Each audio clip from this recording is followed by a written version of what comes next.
Linux is awesome. I mean, you're talking about an OS that has no bloatware, runs awesome on any computer, has perfect privacy, almost, and security, almost, and it's great. Linux is great, right? But then why is Linux's desktop market share so small? I mean, there's gotta be an explanation to this, to why that is, right? Perhaps even several reasons. Let's check it out. But before we get into all of that, let me tell you why I personally love Linux. Because trust me, there's a lot to like. First and foremost is that Linux usually doesn't come with a lot of bloatware like I mentioned in the intro of this video, kind of like Windows does. Pre-installed apps and features that I will never use. And this makes the OS feel very bloated in many ways. On the other hand, Linux is super lightweight depending on the distro of your choice. And it usually only comes with the most essential programs. Which leads to my second reason, Linux runs so freaking smoothly to the point where you can install it on super old hardware and make obsolete PCs be usable again, which we did in an earlier video, and wow, it was like night and day compared to Windows 11. Okay, and my last reason that I like Linux would be because of privacy and security. Now, I know people are going to point out that Linux isn't some kind of unicorn when it comes to security, and it's true. There is malware and viruses out there specifically targeting Linux, but there's no denying that if you're developing a virus, you'd be more inclined to target an OS like Windows that you would develop the viruses for. Anyway, there's many more reasons that I could mention here that why I like Linux, but let's get into this article from makeuseof.com that lists 7 possible reasons as to why Linux isn't dominating the OS desktop market, and see if perhaps there's deeper issues as to why Linux is not as popular as it should be. Oh, and I'll also leave a link to this article in the description if you want to go check it out for yourself. Okay, reason number 1. Linux isn't backed by a corporate entity. Big companies like Microsoft, Apple, and Google back Windows, macOS, and Android. These companies bring in a whole specialist marketing team to the equation that helps them gain large chunks of the market share. I totally see where this argument is coming from, and there is some truth to it. Marketing your product does help to make it more popular, and it's true that bigger tech companies can increase market share with ad campaigns and things like that. And I know this is an unpopular opinion, but in today's world, I think that you need a smart, good idea or a very aggressive, strong, confident statement to make it big. I guess like a good example would be something like OnePlus, a smartphone brand. Back in the day when they started, their first phone was like OnePlus One, which was named the flagship killer, and it had amazing specs and low price, and people really bought into that. That aggressive statement really helped them gain market share and at least, get their foot in the door. All right, like here's another example. Everyone knows the Edge browser, right? Say whatever you want, but Edge is actually a really good browser now. It's built on top of Chromium, it runs well, has cool features, and guess what? It's backed by a corporate entity, Microsoft. So let's see, can we pull up the browser market share, please? Less than 5% of people as of making this video are using Edge. Anyway, I think I made my point. I'd have to disagree with this first reason and instead say that I think Linux perhaps has a different marketing issue here, but I wouldn't necessarily say that it's related to it not being owned by a corporate entity. In a way, it's actually perhaps even considered a strength in many ways. All right, let's move on to reason number 2. Using the terminal is not everyone's cup of tea. Okay, this one gets thrown a lot at Linux fans. All right, I don't necessarily disagree with this statement, but at the same time with modern Linux, you don't really need to worry about the terminal that much, if at all. Like in one of our videos, I installed not 1, not 2, but 3 different distros that did not require me to use the terminal. Now, in fairness, if you are doing something more specific, like there's a program that doesn't work or doesn't support Linux and you can't install a program via the package installers, or you're troubleshooting something like a hardware issue, then yeah, you might have to use the terminal, right? But generally, I would say that most apps are super easy to install. Speaking of which, if you ever needed a VPN on Linux, then Surfshark is the one to get, because unlike some other VPNs, it has a fully built-in GUI app that can be installed with a single click of a button. Also, by using the link below, you'll get an additional 2 months so you can enjoy it for much longer. Plus, it's a good way to support the channel and help us make more videos just like this. All right, back to the video. Anyway, I wouldn't worry as much about using the terminal unless you get an issue with your hardware or something like that. It's no longer 2005. Linux, I'd say, is pretty noob friendly overall. Number 3, lack of availability of industry standard software. Okay, make use of. You got me there. It feels like a personal hit there. So here's the list of a bunch of programs that aren't supported for Linux. For me personally, the biggest one that hurts the most is Adobe. Adobe, why we don't have Photoshop or Premiere on Linux? Like I can't. So here's the thing, guys. As a content creator, I use stuff like Photoshop and Premiere all the time. That's the thing that I use to make these videos. And I would say that majority of YouTubers, this is their bread and butter. That's what they use to create content on YouTube. Are you a YouTuber? I am. So in a sense, with that, you're basically cutting out that part of the market right there and then with Linux. I should note, however, that not every creator relies on Adobe, but it's definitely one of the most common content creation tools out there. And as they point out right here, there are alternatives to pretty much everything. However, the issue here is that people might not want to change their workflow after working with whatever they use right now. Like if you give me GIMP and told me to make a thumbnail, like I could probably do it.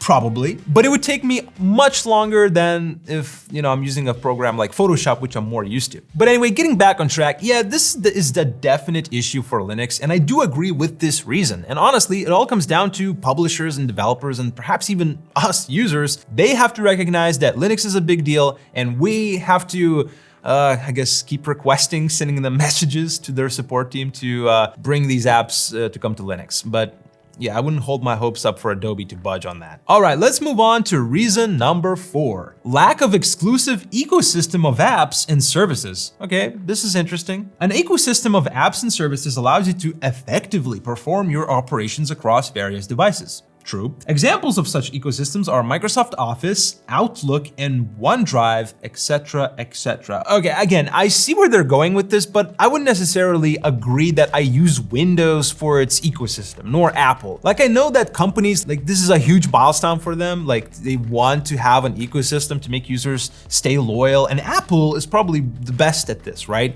Their stuff just works seamlessly across all of their hardware and software, but at the same time, it's kind of a bad thing as well. Like, sure, you can airdrop a file from one Mac to another Mac or an iPhone very easily, but if you need to send a file from an iPhone to a Windows PC, yeah, it's a bit more complicated than that. And I don't like that companies often use their ecosystem as a retention weapon. Maybe that's a bit much, but users feel like hostages if they want to switch from, say, Apple or Windows or vice versa. Like, oh, you're going to lose all the ecosystem features. You better stay with us. So in a way, ecosystems, like I've said before, they're great if you use only specific software and devices, but it can also be a total pain to go outside of that ecosystem. Yeah, count every time I said ecosystem, that's a lot. Again, I'm more of an opinion that it's a retention tool rather than something that you would use an OS specifically just for that. That's just my take on that. I think Linux having, an ecosystem wouldn't really be that beneficial. And honestly, I'm not sure. I'm not sure about this one. Let me know in the comments what you think about Linux potentially having a better ecosystem and how that would impact its market share. Reason number 5, lack of support for individual distros. And what they mean here specifically is like tech support, right? And it's actually a really good point that they've made here. And I haven't really considered it before. Quite frankly, I agree with this, that, some distros can be difficult to troubleshoot. Windows and Mac OS, because it's so popular, there's tons of users who might have like a similar issue that what you might have. Could be that like a certain program doesn't work, or maybe there's like a bug or something. This generally means that you can just simply go on a Google search and most likely you'll come across like a solution or, someone who had a similar issue on how to fix it, or realize that there's no solution, and yeah, then that sucks. In fairness, Linux can be quite similar, especially if you're using a more popular distro like Ubuntu and such. But I mean, for casual users, they do rely on official support quite a bit. And yeah, I just don't think there's going to be a support forum for the Hannah Montana distro. I'm sorry, this is not gonna be there. All right, we're getting near the end here. Reason number 6, I love this one. Choosing between so many distros can be confusing. And yeah, kind of. Let's do a quick experiment here. So I'll pretend to be just a Windows 11 user who is tired of Microsoft and who's tired of Windows, and I just wanna, I heard about this Linux thing and I just wanna give it a shot. So let me just do a quick search for download Linux. Let's see what it comes up. Download Linux, enter. All right, so I see like 2 pages here. One is like linux.org that lists a bunch of distros that I can choose. just list like popular distros. The second search is basically download Linux Mint. Shout out to Linux Mint, there you go. And the third one is getting Ubuntu. Anyway, I'm going to just conclude my experiment here and say that choosing a Linux distro is not hard, all right? Look, it can be confusing, but for the most part, what's gonna happen is someone's gonna say, look, listen, try Ubuntu, try Linux Mint, try Pop! OS or something like that. Just give it a shot, see how you like it, that's it. And it can be confusing in a sense that, like there's so many things to see and there's so many things to try, like which one are you gonna use, right? But generally, if you go with a mainstream distro, like again, the ones that I mentioned here, you're probably gonna have a really good experience and you don't really need to do hours and hours of research just to figure out which one you need. Though you totally can spend time and figure out which one you like the most, which is kind of a blessing of Linux. And finally, reason number 7. Why Linux isn't popular on desktop is Linux is behind the gaming scene. Oh boy. Right, so this one hits really where it hurts the most, right? I'm a big gamer myself. I don't know if you guys knew this, but Linux does have issues with gaming. And this one is kind of a controversial one, and I'll explain why in a second. Like you're gonna start commenting like, what about Wine? What about Steam Deck and such? Yeah, that's a fair point. Listen, I understand that, but most people, all right, they just want things to work, right? They don't want to deal with compatibility layers or checking if the hottest game out there will work with their Linux distro or not. Even older titles like Rainbow Six Siege, right here, we're checking it out right here. It is still not supported on Linux. Like, what the hell? And so is Destiny 2, PUBG, the finals. That's a pretty popular game right now. It's the hottest thing right now as we're making of this video. Lost Ark, whatever, who cares about Lost Ark? Black Desert, Battlefield 2042, and Call of Duty. So if you play any of these, you're kind of out of luck. Oh, but just use Wine. Yeah, well, Ubisoft will literally ban your account if they detect that you are doing anything of the sort. So that's not really an option. I guess you could stream them, ?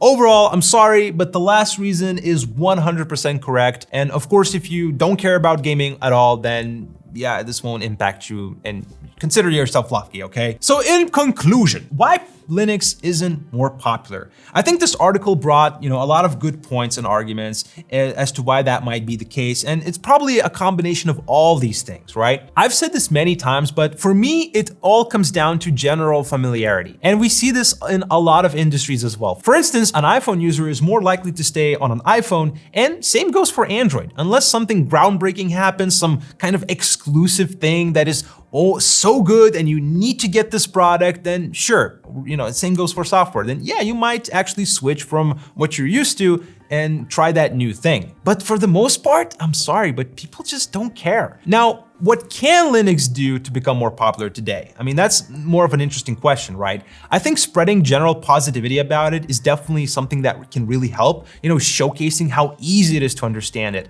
how easy it is to choose a Linux distro, right? And, really, I think breaking down that complexity can really help and compare it to other OSs like this is pretty simple. You don't need to be a programmer and to use Linux, you really don't. Or even like simple stuff like asking people like, hey, did you know that Linux can literally revive your old PC? Yeah, go check out this video right here. We actually made a whole video about it. But until then, thank you for watching and have a good one.